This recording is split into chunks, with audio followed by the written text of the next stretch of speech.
Welcome, welcome, welcome. Let me introduce myself for those who are new to wherever you are watching this from. My name is Dr. Samaria Colbert. Let me just make sure we are right. Okay, we're right.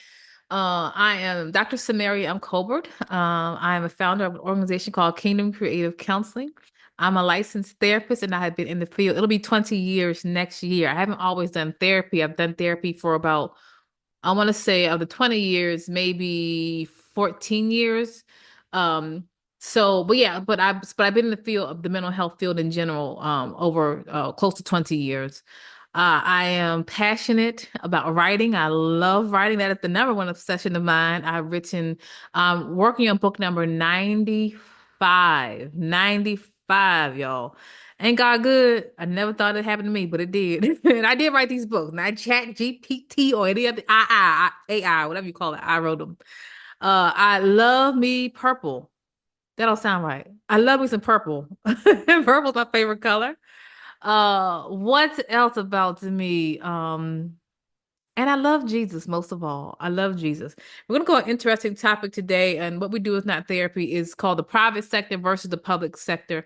And that is my personal opinion working in both fields. For those who know, I've worked in my career, I've worked in crisis clinics. I've worked at where I worked in inpatient hospitals. I actually really liked that. I was so scared when I started off, but I worked there.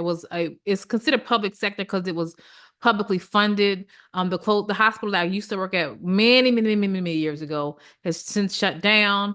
Where I worked at a community mental health clinic for over 12 years. And then I started my own private practice. So I know in different entities, depending upon type of work that you do, a private sector may mean something different. I'm referring to working and owning my own private practice. Okay. Here's the thing. This is my disclaimer is I don't believe that my career is just like a career. Like I truly believe it is a calling and I've been chosen to do it. I was sitting in a meeting some years ago and one of my coworkers, we were just kind of discussing like why we started in the mental health field and then kind of what keeps us going. And she said something that resonated with me. She said, I feel like my call as a therapist, my work as a therapist is an extension of ministry. And I completely believe that. And so I saw that context of this. Um, it's not a job for me, it's a purpose. And it's something that God chose me for. And there are other things that I do within my purpose because you can have multiple calls. Okay. You can transition from one assignment to the next. And that's kind of my journey as well. But it's always been my purpose. I am never going to say things to discourage someone else from getting into the human services field, even though I have experienced probably 99.9% of the things other people have experienced. I've never had my license reprimanded. I've never broken my code of ethics or things of that nature. So I haven't experienced that. Hopefully, never will experience that. Never been sued or something like that. So that's those kind of infractions when it comes to an issue of morality or conflict of ethics or conflicts of interest. I've never broken those. But I say all that to say, when I look back over my path, I'm still encouraged. I still want to do it to this day because anytime you see people that are broken to the depth of their brokenness, it can be very hard to continue on long term.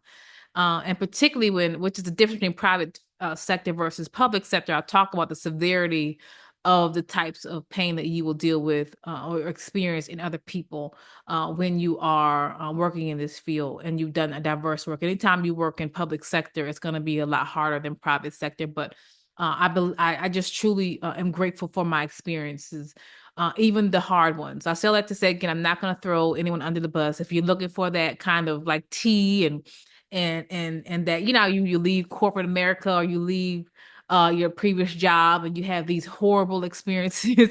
My previous job, the work was still the work. The work was still hard, but I truly am blessed because I look back over it and I had a great team, people that to this day, even though I'm not in contact with, I'm still respect and they helped me in my journey and even the hard times too. And so, yeah, welcome, welcome, welcome.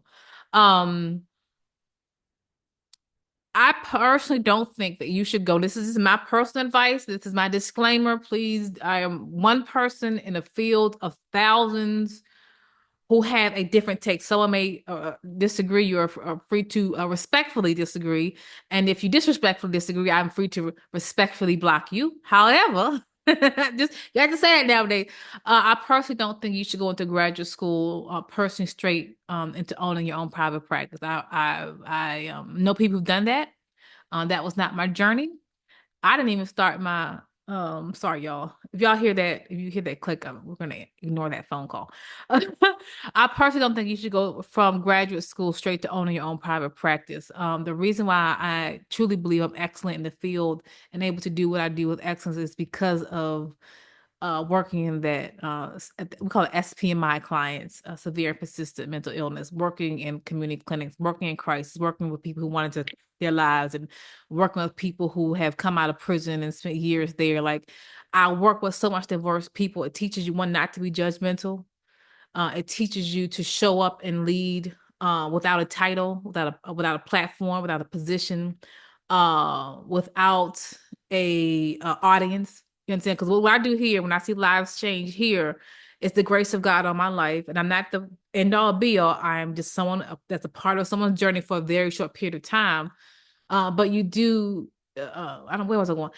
My point is that you do what you do in secret places, and then God will reward you openly. I have a little bit of a disdain for people who say I want to do ministry, and I'm going to go here because I think it needs to be said that it's performance driven or it's title driven. And I want to say this very clear that your title does not anoint you, your performance does not anoint you. And when you have not prepared or done things behind the scenes, it is clear and it is evident in the lack of grace, the lack of anointing, and the lack of power that one presents with them when they're in open spaces. The reason why I am excellent at what I do, and I'm not trying to brag, but I can call a thing because I've been doing this for 20 years, is because I care about people. I care about people. And not only do I care about people, I'm excellent in in my craft, not because I know it all, because I position myself as a student because I want to be the best, not so that I can perform, not someone give me another title, not so I can get another credential behind my name, because I want to be excellent so that I can serve people. You, and whether you're in private sector or public sector, remember you are serving people, and sometimes it gets difficult because of the politics, the lack of funding, the lack of money. Just anytime you're constantly seeing people who are in deep, deep pain. And I remember one of my classmates said when we were in graduate school, she said something again that again resonated with me.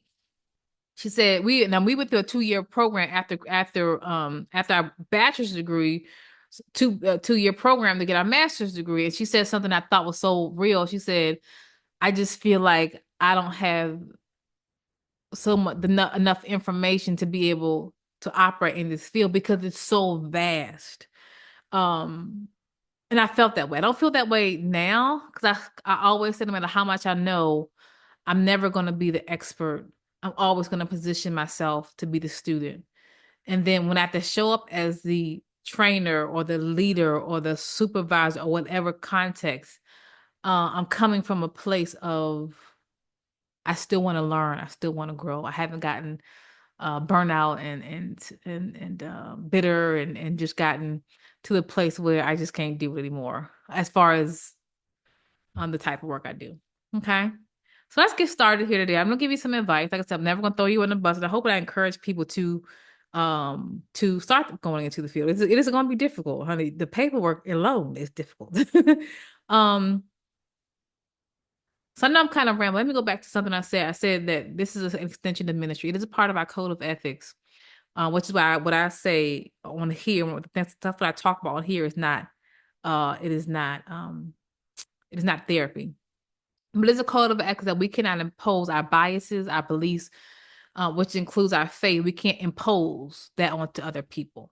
So impose simply means is to push, to pressure, to placate, or to push what you believe onto other people to a point where they feel uncomfortable. When you represent Christ to a dying world of people that are hurting, if you have an authentic relationship with Christ, people will see it without you having to have a big old t-shirt that says Jesus is here. Jesus is in this office. I am like you said, you don't have to, you can be excellent at what you do, still show the love of God without imposing. Because the love of God, the anointing is what draws people in. It's not necessarily to yourself. So if you cannot work with people who have different lifestyles, who believe differently, who don't believe at all, and it's too much for you. You got to clutch your pearls. This may not necessarily be the field for you, and you have to consider maybe something else if you just cannot deal with people who just are sinners. Because we all are sinners saved by grace. He who's without sin cast the first stone. I'm a sinner saved by grace. Thank you, Jesus. Okay, we all are sinners.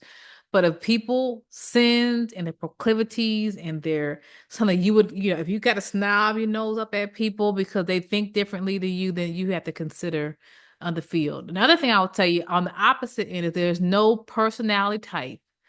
There is no person that purely based upon you're not loud or you're not aggressive or you're not this or you're not that, you're not fit for the field. I'm grateful for next year for 20 years. Not on what I'll do. Maybe I'll do something big. Maybe I'll go on a trip. I don't know. But I had a professor, I still remember her name. I thought about it today, Hunty, but I ain't gonna tell her. I ain't gonna tell it. I had a professor tell me two people. I had my clinical supervisor, my bachelor, my in my bachelor's degree program, a clinical supervisor, and another uh clinician that was a professor at the college that I was that I was at one time, excuse me, y'all, who told me that because of my quiet nature, I was not fit to be in the human services field. I needed to consider something different. I don't know if they wanted me to be a librarian. I don't know if they wanted to be a tech person. And I felt so hurt by that. You would never in your life say that to me to this day. I mean, I would just clap back at you. But they were saying because I was my quiet nature, I couldn't deal with people in the field. That was a lie. I went home and cried because I just got accepted into my graduate program, Howard University, and I was months away from graduating. And somebody told me that, I've grown since then. I still like to say, what God has for you, it is for you. And don't allow anyone to tell you because of this and because of that, because of your background, because of your personality type. Maybe you're too quiet, maybe you're too soft. Maybe the number one compliment when I look back almost 20 years is that people have given me compliments for is my calm nature and my quiet nature. Now I'm talking more now because this is kind of nature of doing a podcast, but I'm a quiet person in general.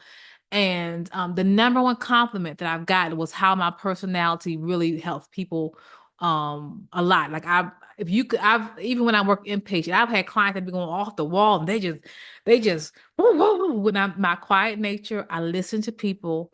And when I did like really, really hard work, I never judged because people know when you care and when you don't. People know when you hype when you not. People know when you the truth when you not. That people have a type of discernment. I don't know if it's like really full, if they're not filled with the Holy Spirit, that type of discernment, but they have some type of sixth sense about them where they will observe you from a distance, but they know when you're lying, they know when you don't care.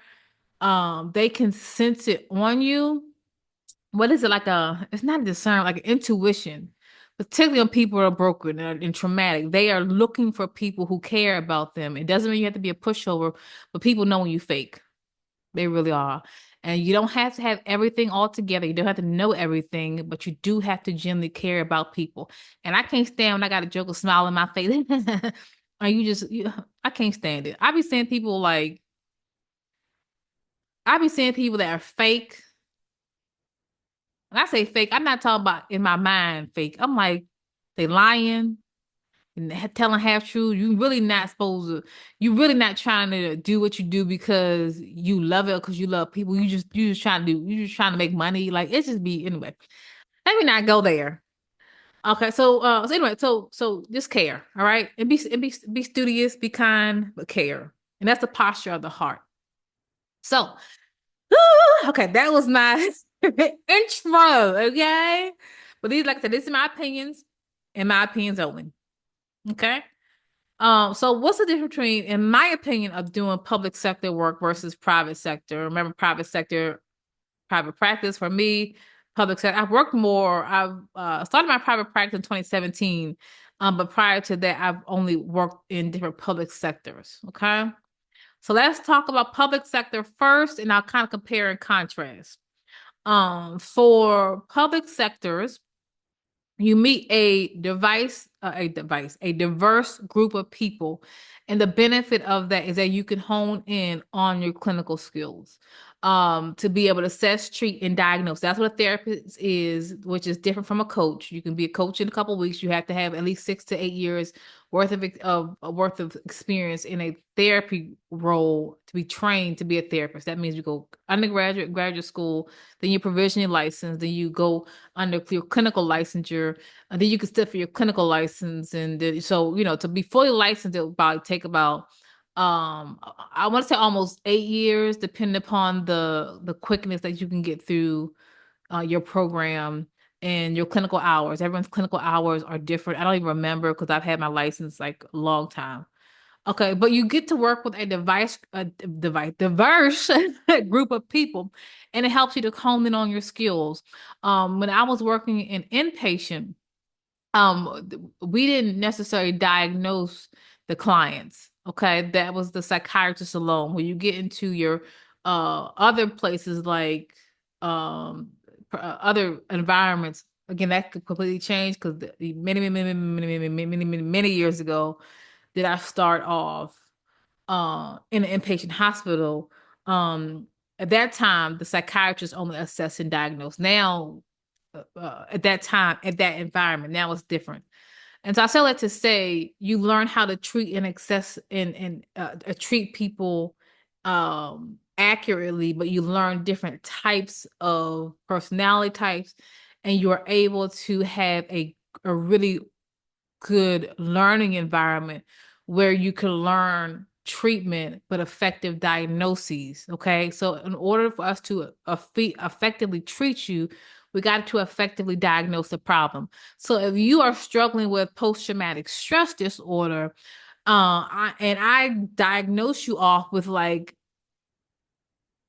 generalized anxiety, I have to, that's not going to work, right? Because even though both of it is an anxiety disorder, PTSD is rooted in trauma.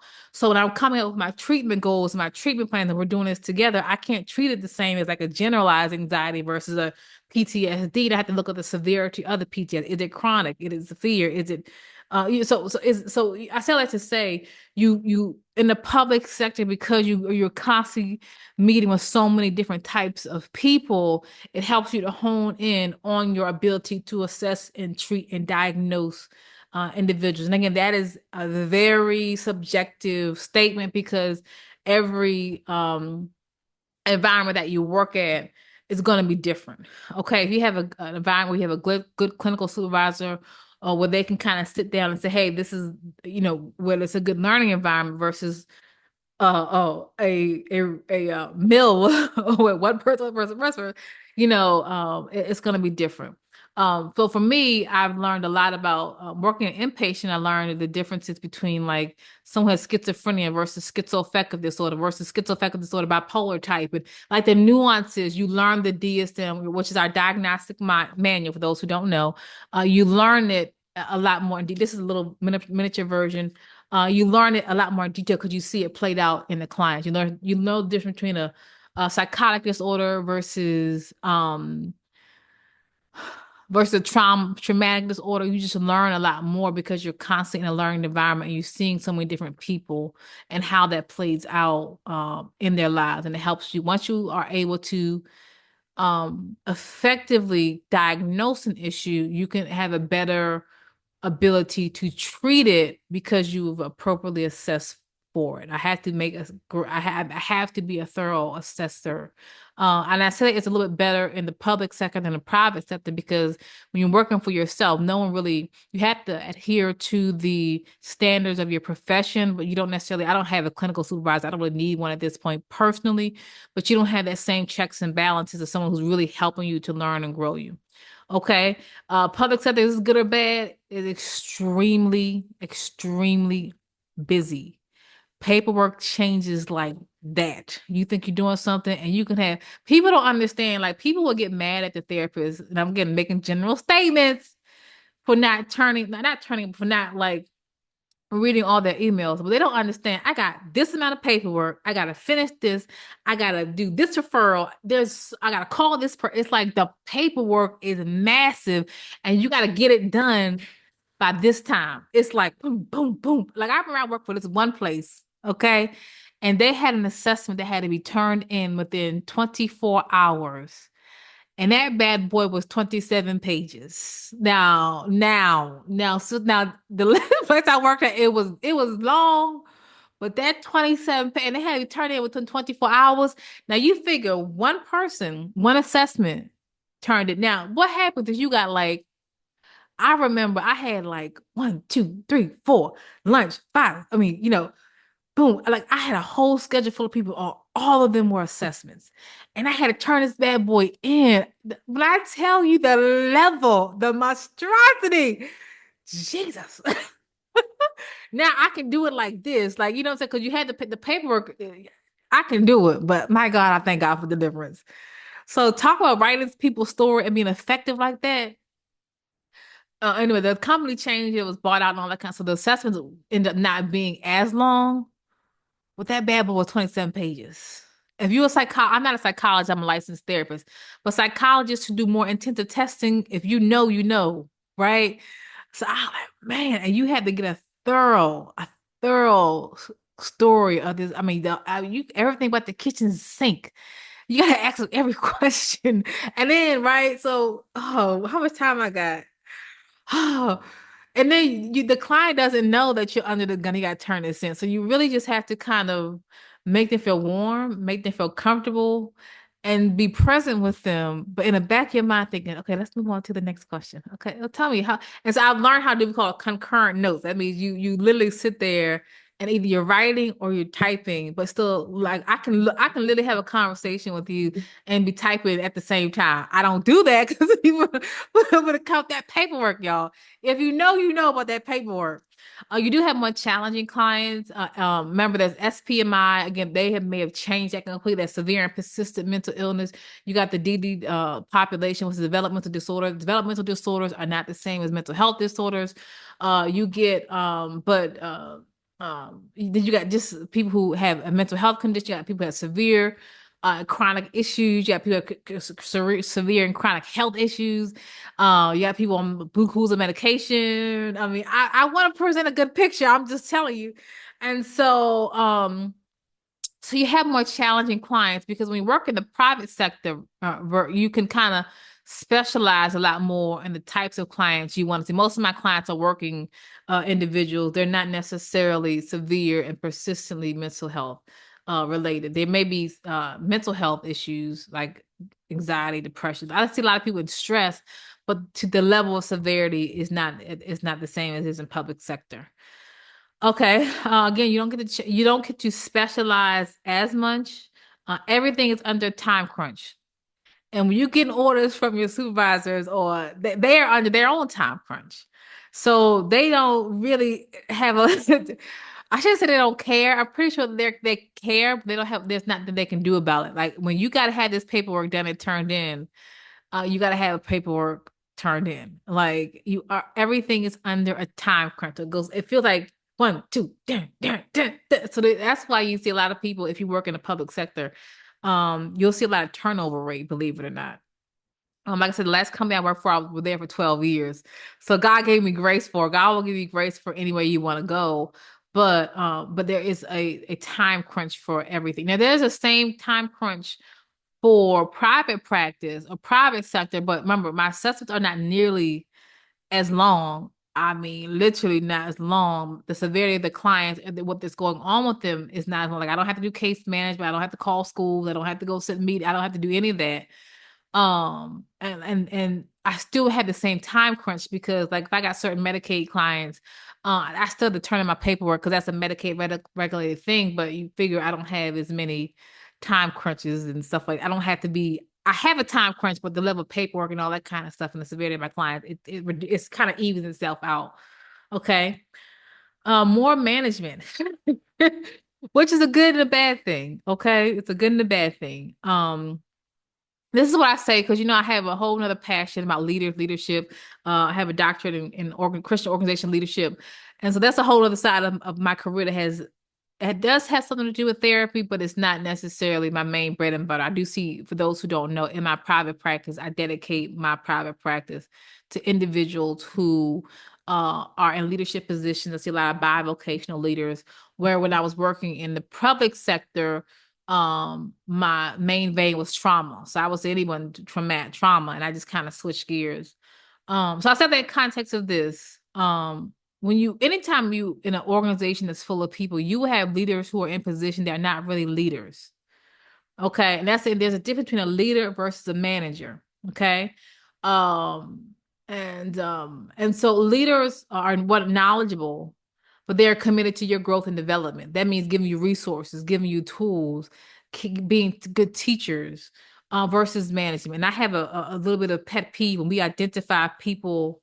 This is just in general, public sector, private sector, and the type of research that I do, I have a pet peeve when we are identifying and either putting people who are in leadership roles who are not ready, or even calling people leaders who are not leaders, right?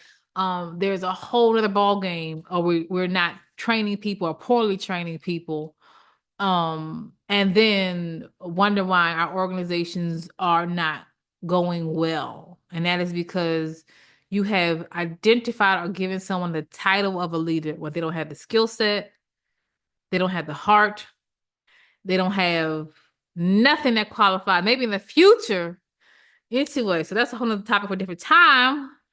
So remember this. Oftentimes, it is said from a leadership perspective that people don't leave organizations, they leave leaders. How does it relate to public sector that you will have people that are in leadership positions for different reasons, which has happened. They've been there a long time. In any organization you work for, unless you work for yourself, you can have people who play office politics. They just trying to get next to the director, whoever it is. And they're put in leadership positions, and it really it just brings the morale of the organization down, and it makes it toxic. And I'm not referring to places I worked at. Actually, I am. I'm not pinpointing who and what. I've had some really great leaders that I have been under working in human services, but I had some ones that were really, really, really, really horrible, like horrible.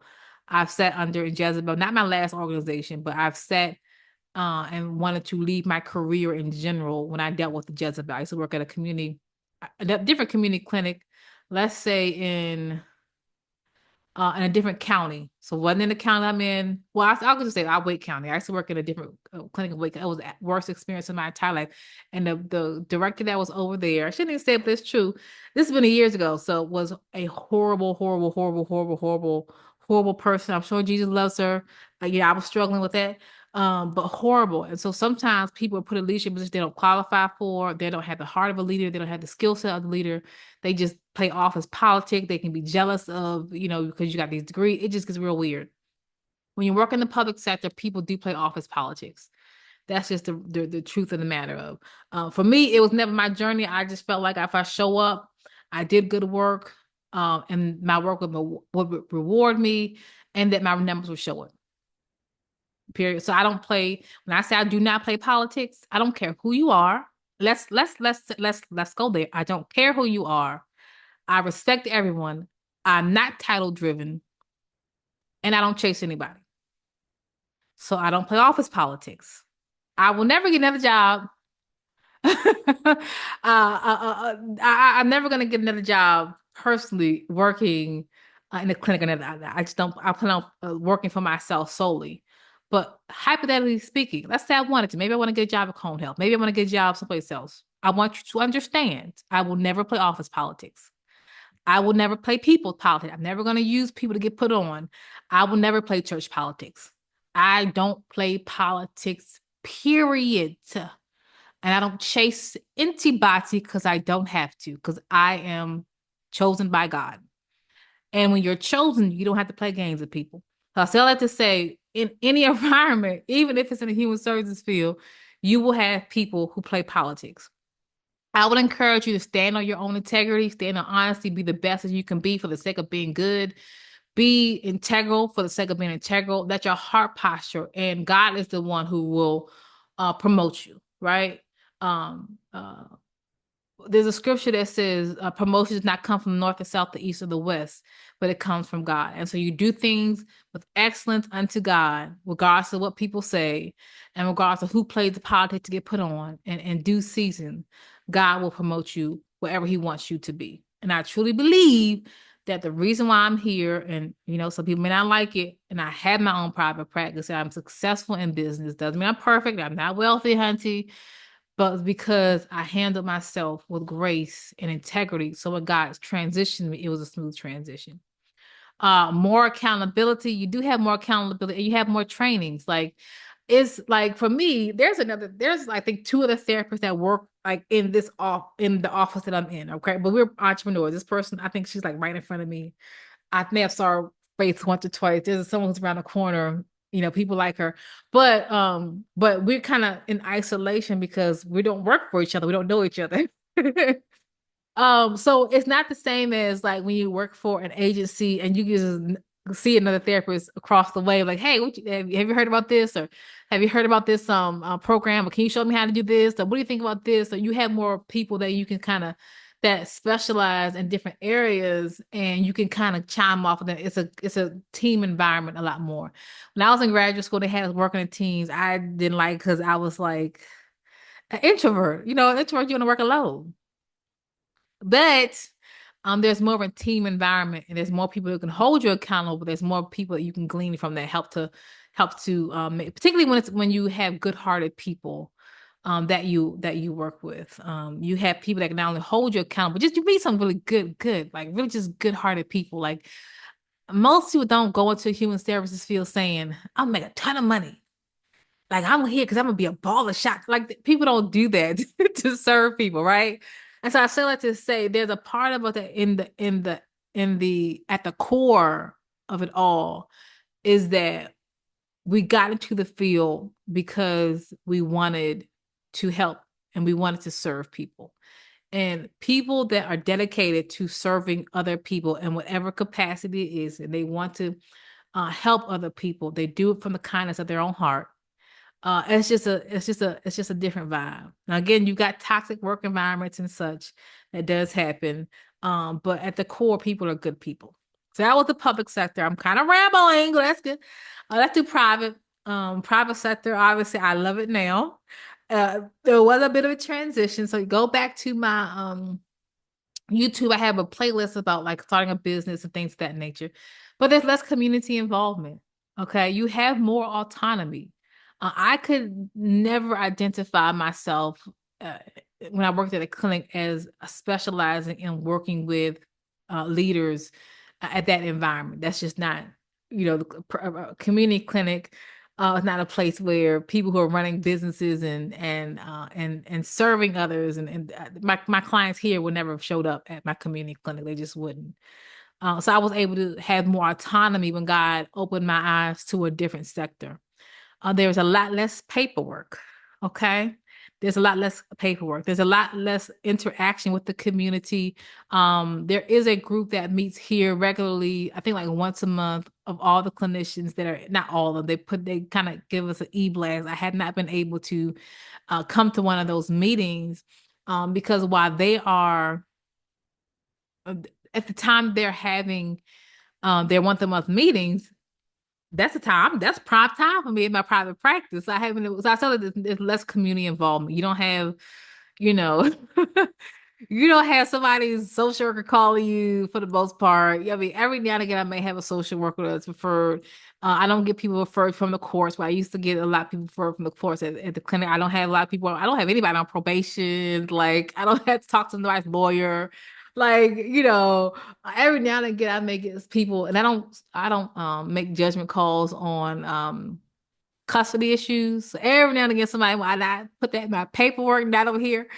But you don't have as much involvement in the different community people that you may have to be involved in. You don't get crisis calls, and someone is coming to your office from the hospital. I mean, instead of going to the hospital, they come to your clinic. They don't. That doesn't really happen as much. Um, More of the responsibility of the organization falls on you. That includes the hiring and the firing of people. Now, I have a very small organization. Have I fired somebody? Two people? Yes. Okay. I hire, listen to me, slow, fire quick. Okay, because I never had to do that, but every day I was like, listen, thank you for your time here, because you just, so right now I'm a one woman show, but I've had people they just don't want to work. Um, you do get more pay. Now I'm not gonna go there because I don't want people to think, oh my God, see these therapists. But anytime you work for yourself versus working for a company, you make sometimes 3 to 4 times more than what you would make working for somebody else. Let's put that out there again, and it is what it is. Okay. But that's not why we do what we do, like I said, but it is a great incentive. You have to learn every detail of your business. I'm gonna give you advice too. You have to learn every detail of your business because it falls on you. There's no billing department. Well, there's not a billing department. Now, I have my medical record, and there's certain things I pay for automatically that does my billing for me. So that's that, but there's not like a whole staff of 5 people billing your stuff, okay? You got to make sure your contractors are up to date. You got to re-eval stuff. You got to read all these emails. Actually, not I shouldn't say it, but sometimes if I saw an email that and I had all this paperwork when I was working in the public sector, reading an email is probably not the last thing on my mind. Sorry, y'all, but I just nobody from my clinic follows me that I know of. But you have to read stuff because you may miss something, a deadline, or you got to read up on this, or you got to read. I recently renewed my license again, and I had to go into all these portals and update the expiration date. It's just that little stuff like that that can really have a great impact. You got to keep up with that. You still have to submit to the laws that govern your profession, and you have some more liability. I do have liability insurance as being a full-time practitioner, but more if something happens, it kind of falls on you. The code of ethics is going to be the same regardless of where you work at. So you still have to submit to the laws that govern. That's in any business. Like you don't just get to have a business and break the law. Okay. um, but it's when you're a one woman show, there's not like a law. You have your liability insurance with had that lawyer attached to it, but you don't have like the law department in case you get subpoenaed in court. Like you have to figure all that out on your own. You don't have a clinical supervisor and an admin supervisor. You can like email say, hey, I got a phone call from here. Can you guys tell me what to do? Like, but then again, you don't get a lot of those phone calls or emails either. Okay. You have to be a lot more aware of updates within your profession and changes. And that really became very apparent to me during the pandemic. Like I had never done telehealth before. Now, of course, I do some days telehealth, I do some days in office. But have a navigate all that to be like, okay, what's the law concerning this? And they gave us at that time anonymity to cross state lines and have your license in different, but they don't. That is stopped for for my licensure. That may be ongoing for other licensures. So you have to be aware of updates. And I remember of updates with your profession. That means you have to go to your licensing board, read updates, read the different laws and the legislation so that you are aware. And if something happens, you can't say, well, I didn't know I wasn't supposed to do that. No, they can't, you got to know it. Okay. I'm sorry, y'all. I'm rushing through. I always get lost in sauce. I got lost in the time. You have to be aware of your code of ethics and your code of conduct. And I still do put things on my code of ethics according to my licensure, as much as I really want to help you, but my license limits me from being able to do that. But you still have to be aware. And I tell that because our code of ethics, our how we got, all that we do have to have trainings every year or every 2 years, I think it is, on that. But you have to be a lot more aware of that updates regarding that. And because I tell it to say, once you're in the field for a long time, we don't at random just decide to read the code of ethics and the code of conducts at random, but you probably should do that when you're in your own private practice more versus when you work at a public sector, you just get an email saying, hey, according to the LC, they have updated this as far as how we handle certain things and really how we handle court cases. I don't get a lot of court cases, like I said, but how we handle certain things. Okay. Um, yeah, there's more financial risk. Honey, I pay for this. Okay. You see this? You see all that? You see that furniture? You see that?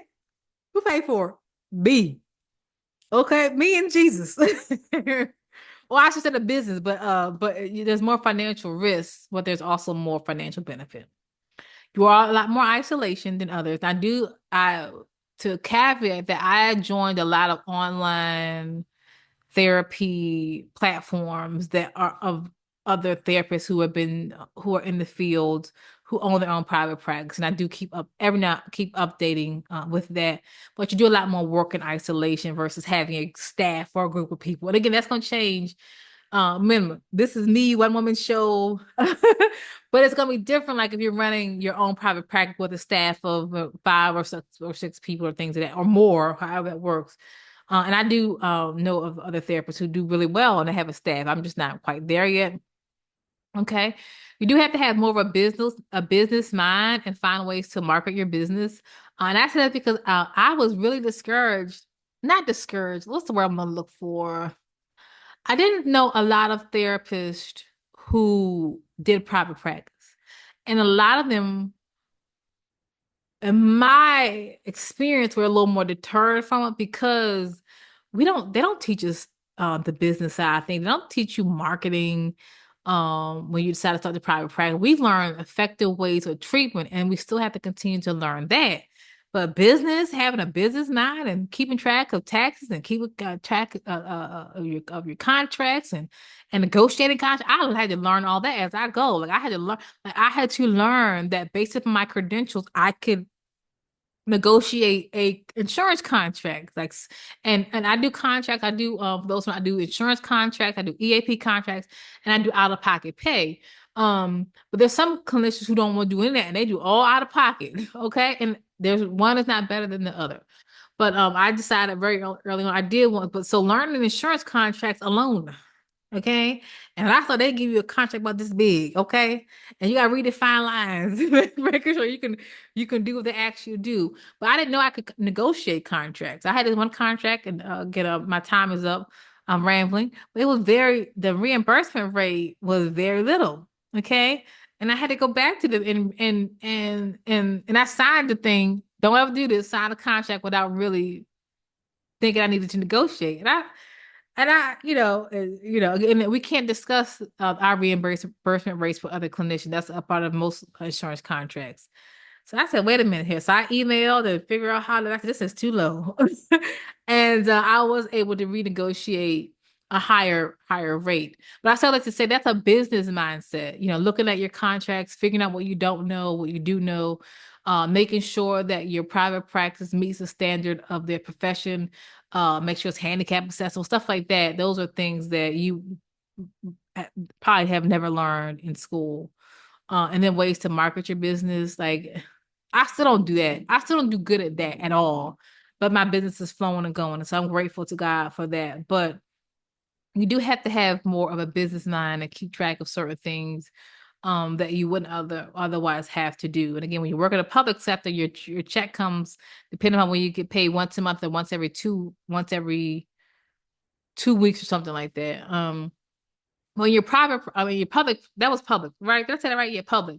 Private, you have to keep track of like how much you're going to get paid and all those things. You have to just keep track of all that, which is having more of a business mindset while still giving your clients good clinical work, is being present and not necessarily being motivated by that, but also understanding it. Whew, there is no PTO or holiday time, honey. So it's okay that once your business phone is going, you can take days off and you can do that, but there is no PTO or holiday time. You will not get paid. Now there are ways around it. You have to have multiple streams of income, things of that nature, but there's no PTO or holiday time for my type of private sector. Okay. And again, remember, you can work in a private sector, but you work for somebody else. I work solely for myself. Obviously, there's anytime you start a business, there's gonna be fear or risk involved. Okay. Um, so the biggest advice I will give you is that work for someone else. This is one of my professors many years ago who said you work for someone else, learn as much as you can, and then work for your own self. You work for your own agency. You can be an entrepreneur even in the human services field, obviously. It is not for everybody. And that is okay. I'm not, don't be judgmental against people who decide to work for somebody else versus an entrepreneur. There are some major benefits.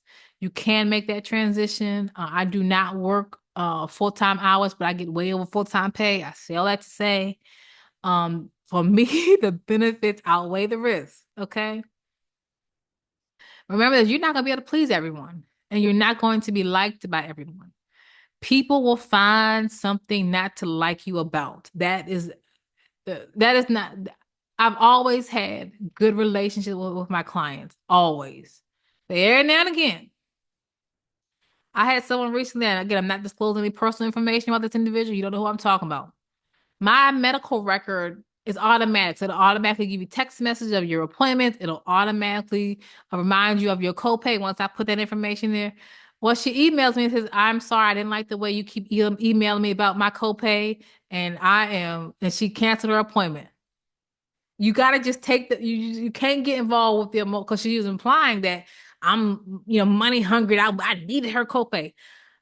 I wasn't even emailing the woman. My medical record puts that information in because we do collect your copay. We're supposed to collect it before. I collect it after, but collect it before. And so again, she was implying that I just want her little $30. I was like, okay. Well, I just gracefully canceled her appointment and kept it right on moving. When you're in human services, you specifically deal with people that are broken who struggle with their own insecurity. It's just something that happens. I had someone else that again, this is a little small thing, but nothing huge. So when you can schedule technically your own appointment at my website as of right now, that may change. You can schedule your own appointment, whether I know you, whether I don't. I'm still going to be able to verify your information and send you paperwork, but you can still schedule it yourself. Well, she schedules a telehealth appointment. Okay. I am not in this office when I do telehealth. I'm in my home office. Okay. And so the woman shows up at my office, this office, but she had scheduled a telehealth appointment. Now remember, these automatic emails, it'll tell you you have an appointment here at this time. And if it's a telehealth appointment, it'll say click the link. If it's an in-office appointment, it'll show up what you're at with my address. And it'll say on the email, the reminder email and the reminder text messages, telehealth or in office. Well, maybe she didn't see all that. But she was upset, was calling the insurance company. She didn't even show up for her appointment. I'm logging in and I'm calling her, hey, we're logging in. She signed up. And how it works with myself is like if you sign up for a telehealth appointment, it's only on certain days. If you sign up for an in-office appointment, it's only on certain days. So you can't just like show up at my office on a day that you've already scheduled for a telehealth appointment. So she was upset with me. And so what can I do? And she canceled her appointment. But again, that doesn't happen very often. But those are like the little minute things when it falls on you and people will leave you bad reviews. She didn't even show up for her appointments. And I was like, And then so I finally called her and I said, hey, you signed up for a telehealth appointment. Well, okay, I understand. I promise you, I'm not personally invested in your money or I don't have a personal issue with whether or not you attend a telehealth appointment or an in-office appointment unless I've met with you and you have such a severe issue that we had to see each other in the office. So I didn't go to explaining nothing. I said, I'm so sorry that we couldn't accommodate you. And I wish you well. And I was able to cancel her appointment and she was able to go back. Hopefully she was able to go back and find someone else. But those are little things. You'll never be able to please someone. Sometimes when people are already broken, they're already waiting for something. Okay. Are we done? You're not going to be everyone's fit, public or private. You have to find systems that work for you. Your clients do not control how you run your business, private sector. You have to do what's best for you because the client does not see that you're extremely busy. Like my clients, you don't see a line out the door. Okay. They don't see my schedule, but I have a 9 o'clock or 10 o'clock. They don't see all that. And so I had to be present and I had to make decisions based upon the demand that I have. And some days it's slower than others. This is around the holiday time, so it slows up a little bit. So I got a little more space. The other times I'm just like, but I have to sit there and be present with that. They don't see that. And so you can't allow other people to run how you do your business. You have to set boundaries because you have people calling 3 or 4 o'clock in the morning. So don't do that. So at the end of the day, let God lead you. God will show you how to start your business, run your business, and grow your business. He will connect you with the right people, with the right motives. And I'm finished, y'all, but I never forget when I first started my private practice at random, I had someone reached out to me. I lost her number, y'all. So mad at myself. But anyway, I lost her number, but she called me at random and she's wanting to know a little bit more about my private practice. She wasn't seeking services. She just wanted to know so she could tell someone, about me. And turns out she had graduated. Because I graduated from Howard. She had graduated from Howard, I think about 12 years prior to me. We knew mutual people, random person, knew mutual people because my professors that she had are her friends basically at this point. And she would say, "Have you do this? You do that assessment." She thought, "Oh, you can do." She's so encouraging. You can do it. You can do it. And she told me at the end of that conversation, I lost this woman's number, y'all. I lost it. I'm so bad at myself. But if you ever need anything, if you need anything, you give me a call. I still have to say, what God has for you is for you. And God will send people in your life who are not motivated by ambition, who are not trying to compete with you, who are just there and they have goodness in you. And that's how I try to be to other people to the best of my knowledge or ability. Now I did do a teach that's already pre-recorded on what do you do and people are secretly competing with you. And that's just in life in general, not necessarily about business. So stay tuned for that. But God will send good people who want to be around you for the sake of you and not just because they think you got more money or they think you got more this or they think you got more that or this and that and the third. Okay, God will send people in your way. And I didn't even ask her. If you need anything, you give me a call, which is so encouraging. I was like, thank you, Lord. I really needed that. And the last thing I'll tell you my scripture, Proverbs 3:6. You're gonna have some ups and you're gonna have some downs. You're gonna have some good days. You're gonna have some days you feel like giving up. You're gonna have some days where you feel like, listen, I ain't even trying to play this type of game. I don't want to play office politics. You handle your scandal. This ain't me. You had those days, but God is the one who's purposed you. Proverbs 3:6. If you acknowledge God in all your ways, He will direct your path even in the human services field. God is with you. You're working with people that are hurting, but God will be with you. Okay. And it is your purpose. It is your purpose. And no one can take away your purpose from you but you. God bless you. Subscribe, like my channel, like my podcast, wherever you're watching this from, www.drsamariacobra.com. Leadership classes, www.trainingchristianleaders.com. If you want to go to therapy, um, www.kingdomcreativecounseling.com. You must be located in the state of North Carolina where I'm licensed, or you can get to the state of North Carolina where I'm licensed. Um, if you can, which is perfectly fine, go to www.psychologytoday.com and they will get you what you need. It's not sponsored by psychologytoday.com, but it's just a good resource. Okay. Love you much. And yeah, bye.